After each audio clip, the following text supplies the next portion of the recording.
Hey everyone, Ampro here. Sorry for not uploading in a while. I've been pretty caught up with college apps, but I am back. I know I did say I would make a VFX framework next, but I decided to make you guys something even better. A full Battlegrounds framework with combat, skills, character switching, and even settings. If you ever wanted to make something like the strongest Battlegrounds or Jujutsu shenanigans, this series is for you. I'll be splitting up the framework into 4 parts.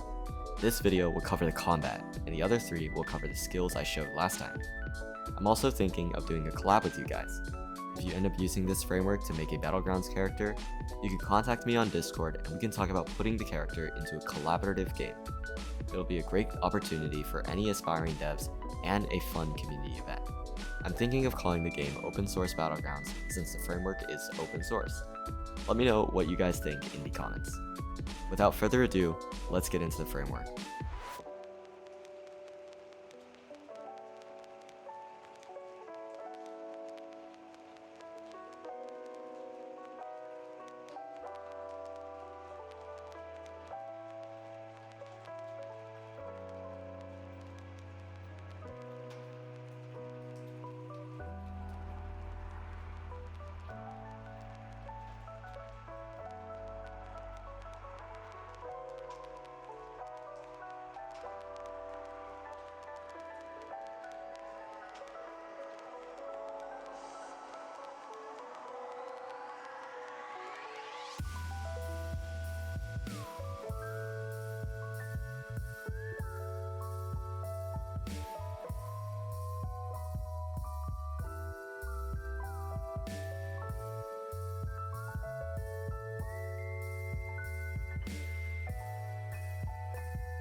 Okay, so now we have our skill set script. I'm not gonna talk too much since I have like a bit of a cough. So I'll try my best to just explain the code in chunks. So I'm gonna save some time and I'm not gonna type out everything by hand. But this is generally what the model is. For any skill set module, it includes basically like the combat and any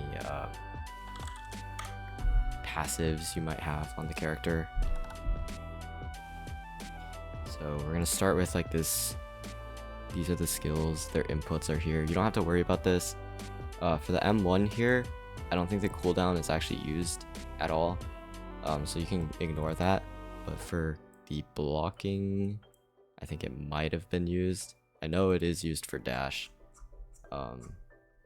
yeah, there's just some things that don't actually need to go on cooldown at all. So yeah, that's why. I think block doesn't use the cooldown either. It's just there. This is mostly just so that it can be used by the cooldown manager. So yeah, there's some variables that we're gonna need to initialize. Oops, that's not it. This. So grab the auxiliary, services, timer, VFX janitor, hitbox. These are just common modules you might need. And of course the assets, and then these are the actual parameters for the combo or the combat. And then we need to create a constructor. It's gonna look something like this. We set the user, client data, janitor, all these variables here that are internal. These are not, these are just like static. They're just supposed to be there. And you can set the alt name to whatever you want. So yeah, I would probably put this here. You can honestly do some pretty interesting things in here. You can basically access anything inside client data and inside the player. So yeah, if you wanted to create your own GUIs, maybe specifically for a character, you can do that here as well. Now the next thing is we're gonna do the hit effect. It's a bit complicated, so we'll just label it. So this is the code for the hit effect. It's pretty simple. This is all the actual particles. We basically just check their blocking, and if they're not about to get hit by the last hit, because the last hit goes through the block, then we play the block animation and then return. Otherwise we play the hit effect down here, and then if the, or honestly you could just do this, the combo is equal to 4, if it's the last hit, then there might be some special things that we're gonna need to do, some special math. Let me get that over here. So we're gonna have a start, connection, and a C-frame. If it's a down slam, then the C-frame is just straight down. If it's a uppercut, it's straight up. And then if it's something else, if it's the normal last hit, then it's sort of like upward angled, but still like forward. This C-frame is for the mesh effect, like the little, like I don't even know what it is, shockwave. And this is the code for the actual like tweening of the mesh. Once we have that out of the way, we need to create the crater effect, and that's basically calculated using a bunch of raycasts per frame, just like this. The idea is that based off the speed, if it's fast enough and we hit a surface in the direction of like the movement, then we play the slam effect, then we create a crater. This is another cool module method inside VFX. Go check that out. It's pretty good for making any craters. It's pretty tweakable. You can basically change it to however you'd like. So that's the hit effect. Then we have the actual combat, and the way this works is that this function must be based off of whatever you named the skill. So if it's M1, then it has to be combat, and then you need to follow it with the input. So if the input is just beginning, so when you just click on it, this is what to do. And then you also need to have one for when you stop clicking, or you stop hitting that key. So combat end. So in this case, most of it is gonna just be in the begin. And then let me explain what cooldown manager action is. Action basically locks the player from doing anything, doing any skills, any like attacks, whatever. It's sort of like just telling all the other modules that, hey, we're currently in action, so we shouldn't do anything. Alright, moving on. We're gonna basically do a loop. This is the actual combat loop. We're gonna check the time that has passed. If it's greater than the combo cooldown, then we should just reset the combo. I'm gonna create an attachment and then also a few variables here. For the air combo, this is basically just to determine which type of attack it is. And then we're gonna play the correct animation. If you kept your animations in the folder over here, then you can just find them through this. Pretty useful. And then the actual hitbox information is a little bit tricky. You have your C frame, but in this case, this doesn't matter too much. If you just want one static frame of a hitbox, then this is the C frame of the hitbox. Otherwise, I'll show you something else. And then size, ignore list. We always want to ignore our own character. And then the function over here is basically what to do if we've hit someone. Now in here, you can see S data and rep data. S data is the data we're sending to the server. Rep data is data we're sending to other clients. And you can see that it's reflected here. And these have to be named exactly this way. And then in this case, the effect we're trying to do is hit. And if we actually go back up here, you'll see that this is the same function that will be called on other clients, including your own, since I decided not to do client prediction here. So yeah, it'll send all of this data over to this function through this, and then you'll also receive the player and the client data of that client that is replicating it. So that is how that works. And then we haven't finished the until condition, but we can do that at the end. We need to lock our jump during our M1s. It's just so we're not just like jumping around while attacking, because that gets a little weird. It gets a little bit hard to like hit people, and it's really annoying. And then this is the lingering hitbox. It's a different type of hitbox that uses this hitbox data, and instead of just taking the static C frame, it takes a part and then it offsets that C frame by this amount, and you can do it for time duration so that there's a little bit more room to actually hit someone, because you know that's a little bit more realistic. Like a punch is not just going to be one frame, right? It's going to be all throughout the punch. You can mess with these numbers to your liking as well. And then we need to delete the attachment. The attachment is used for basically like knockback in this case, or it's not knockback, but just like moving forward when we've hit someone.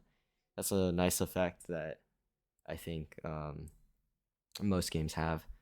And then at the end, we just delete our things and shake our camera if it's the fourth combo, and then we also prevent them from walking when it's the fourth combo.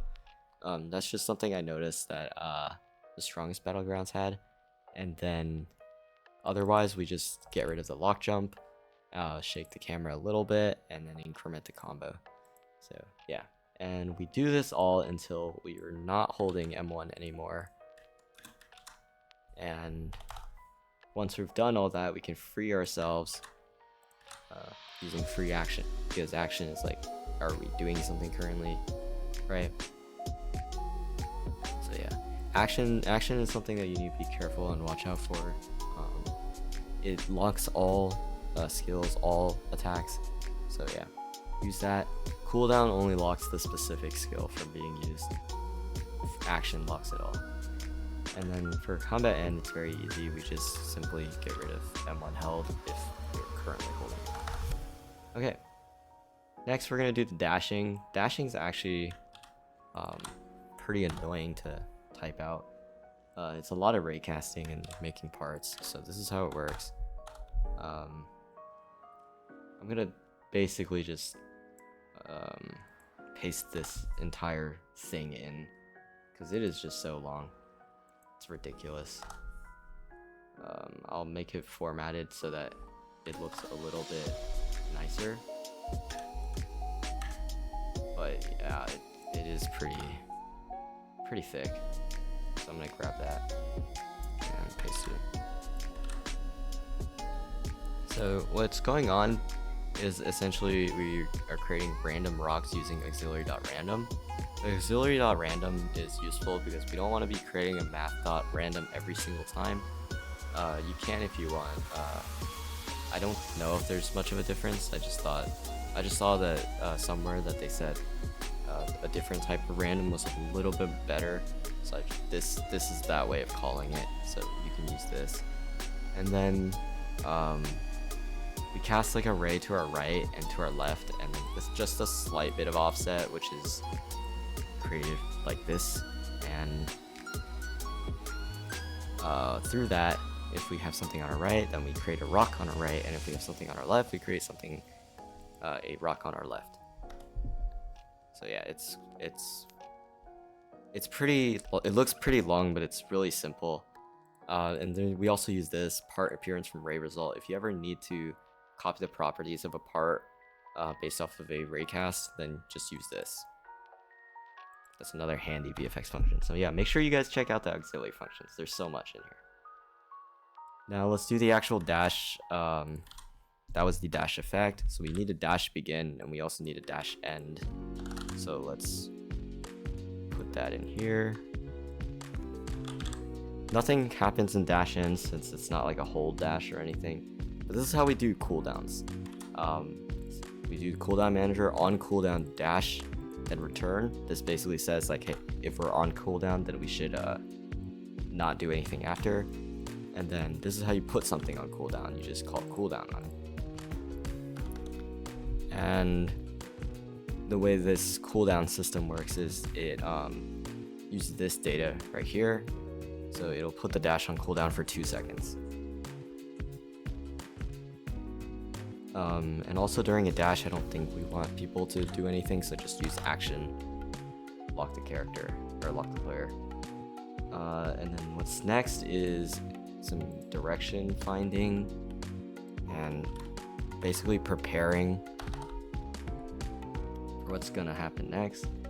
We're gonna replicate the dash effect just like this. This is self-explanatory: demo, skill set, and then dash effect. It's basically the hierarchy of like this, or no, here, demo, skill set, and then the actual effect, which is dash effect right here. So these must match, and you only need character for that, so that's the only data we're going to send. We're also going to create an attachment because this is a sort of like a dash, so we're going to need to use like a velocity. For backwards dashes, I noticed this in, I think it was Strongest Battlegrounds, but I'm not sure. It's actually 2 dashes, so this is how you would do that. Nothing too crazy. It's just playing the backdash twice and then incrementing a velocity and then decrementing it in a tween. For the other dash though, to find the correct animation, this is what we'll do. And then the direction can be found using this. Linear velocity, not too crazy. But for the tween, we're going to be tweening the magnitude, and we can't actually just simply tween the magnitude without checking the direction. So we can do this, we can separate those. This was basically just the magnitude or the speed of the dash. We're just going to decrement it, and then every frame, we're actually going to update the velocity or the direction, just like that. And then hit dash is, you know, at the end of the front dash. In some games, they do like a hit, and that's gonna be basically just copying the M1 code. It's just this. I'm going through this really fast, so make sure you're like pausing, making sure you're getting everything.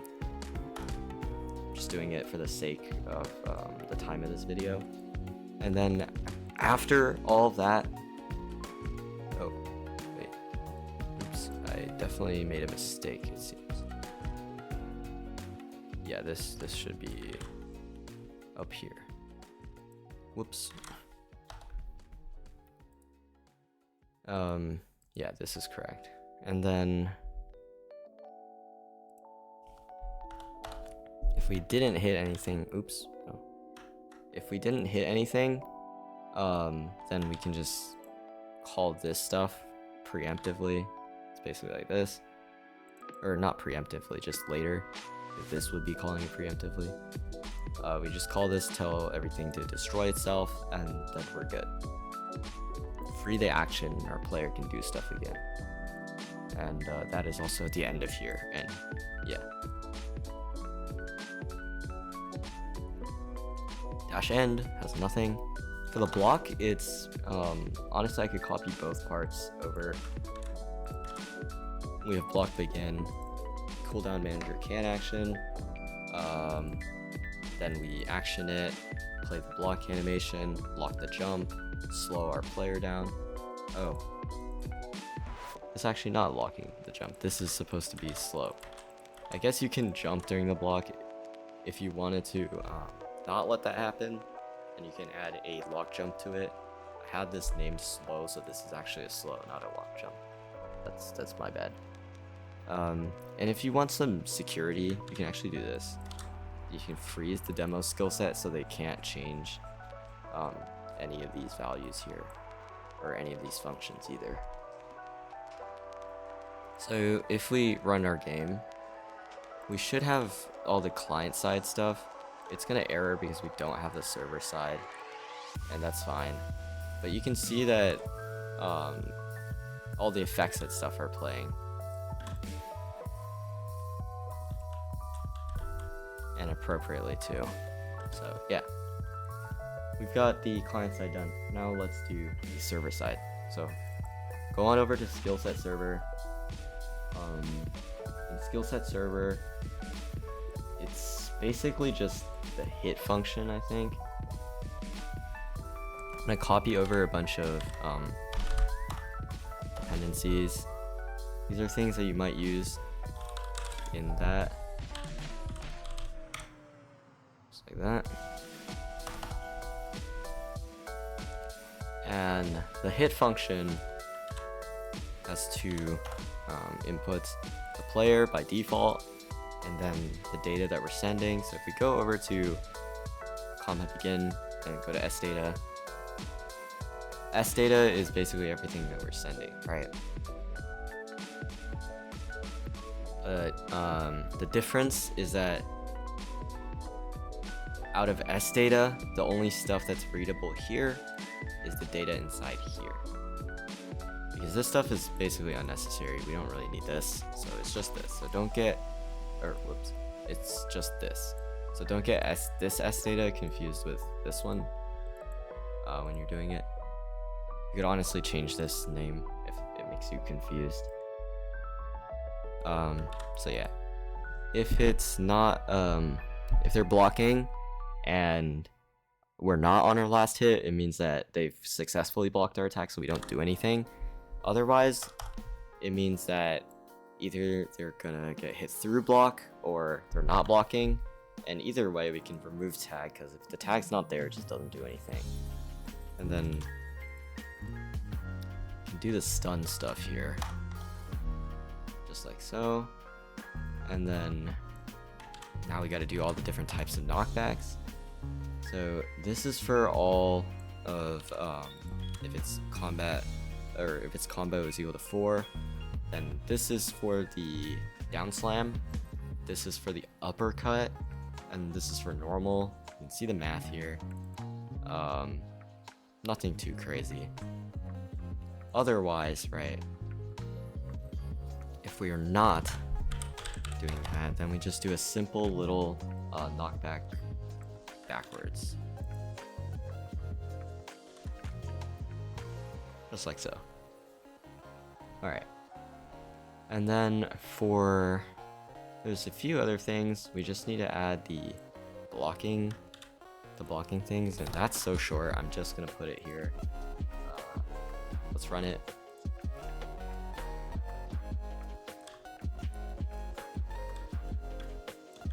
So it's doing damage, and we're charging our ultimate. Let's see if it does the terrain destruction. It actually does, and I'll go through how that works too. If you want to do any terrain destruction anywhere, including breaking like voxels and breaking trees or any other items you decide to add, there's a few ways you can do it.